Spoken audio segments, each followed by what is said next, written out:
Hello friends, welcome to my channel study blog with Shivendra. देखिए, MP civil जज के संबंध में एक नई न्यूज आप लोगों के लिए आई हुई है।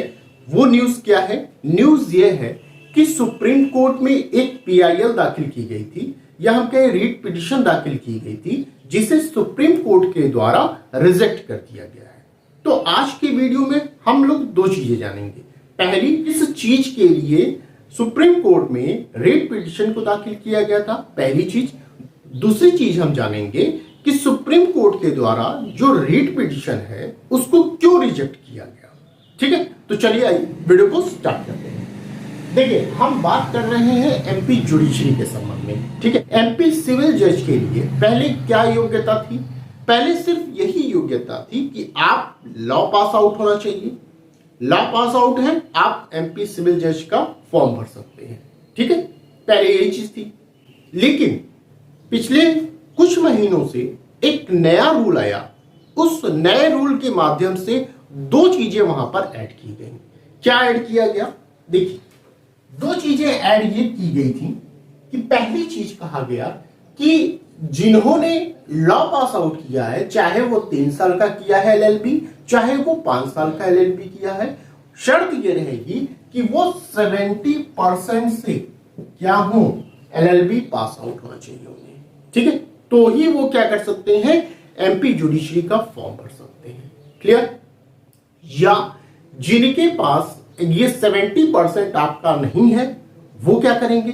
तो दूसरा ऑप्शन आपके पास रखा गया कि या तो 3 साल का एक्सपीरियंस होना चाहिए। ठीक है, यहां और लगा लीजिए, या तो 70% हो आपके पास, ठीक है, या ये नहीं है तो 3 साल का एक्सपीरियंस आपके पास होना चाहिए। दोनों में से कोई एक चीज आपके पास यदि है तो आप एमपी जुडिशरी का फॉर्म भर सकते हैं।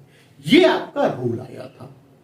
ये जो 70% का क्राइटेरिया रखा गया है, तो आपको क्या लगता है कि 70% कम है क्या?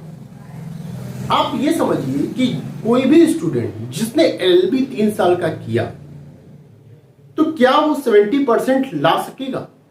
बहुत रेयर केस में आप देखेंगे कि लड़कों ने 70% लाया है। यहां 65% लाना हद हो जाता है। आप ये समझिए, एक जनरल तौर पे मैं बात कर रहा हूं। 70% हाँ लाए होंगे, काफी मतलब कम संख्या है 70% वालों की, जो कि एलएलबी में जिन्होंने 70% लाया है। हाँ, 5 साल वालों में आप ला सकते हैं इसमें, लेकिन 3 साल में आप कहिए, 3 साल वाला जो एलएलबी आप कर रहे हैं उनमें थोड़ी सी दिक्कत होती है 70% लाना। ठीक है, तो देखिए यही रूल आया था। ठीक है, दो चीजें, 70% या 3 साल का एक्सपीरियंस। ठीक है, अब यहां क्या किया गया, इसी रूल को रिजेक्ट कराने के लिए, कैंसिल कराने के लिए कहां रिट पिटीशन दाखिल की गई थी? हाई कोर्ट में। समझिएगा, हाई कोर्ट में क्या किया गया, रिट पिटीशन दाखिल की गई। अभी यहां मामला चल ही रहा था, तभी एक महोदय के द्वारा क्या किया गया, अब रिट पिटीशन कहां लेके चले गए? सुप्रीम कोर्ट में। यहां मामला चल ही रहा है अभी हाई कोर्ट में, तब तक एक महानुभाव के द्वारा इसी आपके रूल को कैंसिल कराने के लिए वो कहां चले गए? डायरेक्ट सुप्रीम कोर्ट में पीआईएल के माध्यम से। ठीक है, वहां दाखिल कर दिया। अब सुप्रीम कोर्ट ने क्या किया, उनकी जो रिट पिटीशन थी उसको रिजेक्ट कर दिया। ठीक है, रिजेक्ट कर दिया। अब आप समझिए कि सुप्रीम कोर्ट के द्वारा क्यों रिजेक्ट किया गया। अब हम ये आंसर जानते हैं। सुप्रीम कोर्ट के द्वारा इसलिए रिजेक्ट किया गया क्योंकि ये कहना था कि भाई, जब मामला आपका हाई कोर्ट में पेंडिंग है, चल रहा है, तो आप डायरेक्ट सुप्रीम कोर्ट में वही चीज लेकर क्यों आए? भाई, आप सुप्रीम कोर्ट में तब लेकर आते जब हाई कोर्ट के द्वारा कोई डिसीजन सुना दिया गया होता, कोई निर्णय दे दिया गया होता, तो आप अपील के माध्यम से सुप्रीम कोर्ट में आ सकते थे।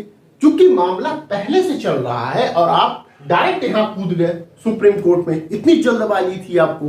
तो यहां पे कहा गया, इसीलिए यहां सुप्रीम कोर्ट के द्वारा उनकी जो रिट पिटीशन थी उसको रिजेक्ट कर दिया गया। और सिर्फ रिजेक्ट ही नहीं किया गया, जिस महानुभाव के द्वारा ये रीट पिटीशन दाखिल की गई थी उनके ऊपर क्या किया गया, 30,000, ठीक है, 30,000 का जुर्माना लगाया गया, 30,000 का जुर्माना लगाया गया जिन्होंने रीट पिटीशन दाखिल की थी। ठीक है, तो ये पूरा का पूरा आपका ये मामला था। अच्छा, एक चीज और समझिए, ये जो पूरा का पूरा मामला है जो सुप्रीम कोर्ट में जिन्होंने दाखिल किया, वो कौन सा केस लॉ है, तो वो केस लॉ था आपका Vivek Sharma and others versus the state of MP 2023 का मामला था। यही आपका एक मामला था जो सुप्रीम कोर्ट में गया हुआ था। ठीक है, तो अंत में कहा जाए कि अभी क्या हाल है, अभी ये है कि हाई कोर्ट में आपका मामला पेंडिंग है, तो जब तक कोई डिसीजन नहीं आ जाता है तो हमें यहां इंतजार करना पड़ेगा। अब यहां इंतजार का मतलब ये नहीं कि आप कॉपी किताब छोड़ दीजिए, पढ़ना लिखना छोड़ दीजिए, आप चुपचाप बैठ जाइए इंतजार करिए, नहीं। स्टूडेंट के लिए यह है कि इंतजार का मतलब है कि डिसीजन का आप इंतजार करिए। आप अपने पढ़ाई को मत ब्रेक कर दीजिए, रोक मत दीजिए। भाई आपके पास सिर्फ एमपी ही इकलौता नहीं एग्जाम है कि एमपी जुडिशरी ही आप देंगे तो देंगे, इसके अलावा नहीं देंगे। भाई और भी ऑप्शन आपके पास है, अदर स्टेट का आप एग्जाम दीजिए। आप ये देखेंगे कि भाई मेजर एक्ट में कोई तब्दीली नहीं होती है, मेजर एक्ट हर जगह आता है, किसी भी स्टेट का आप एग्जाम देते हैं तो आप अदर स्टेट का एग्जाम देते रहिए।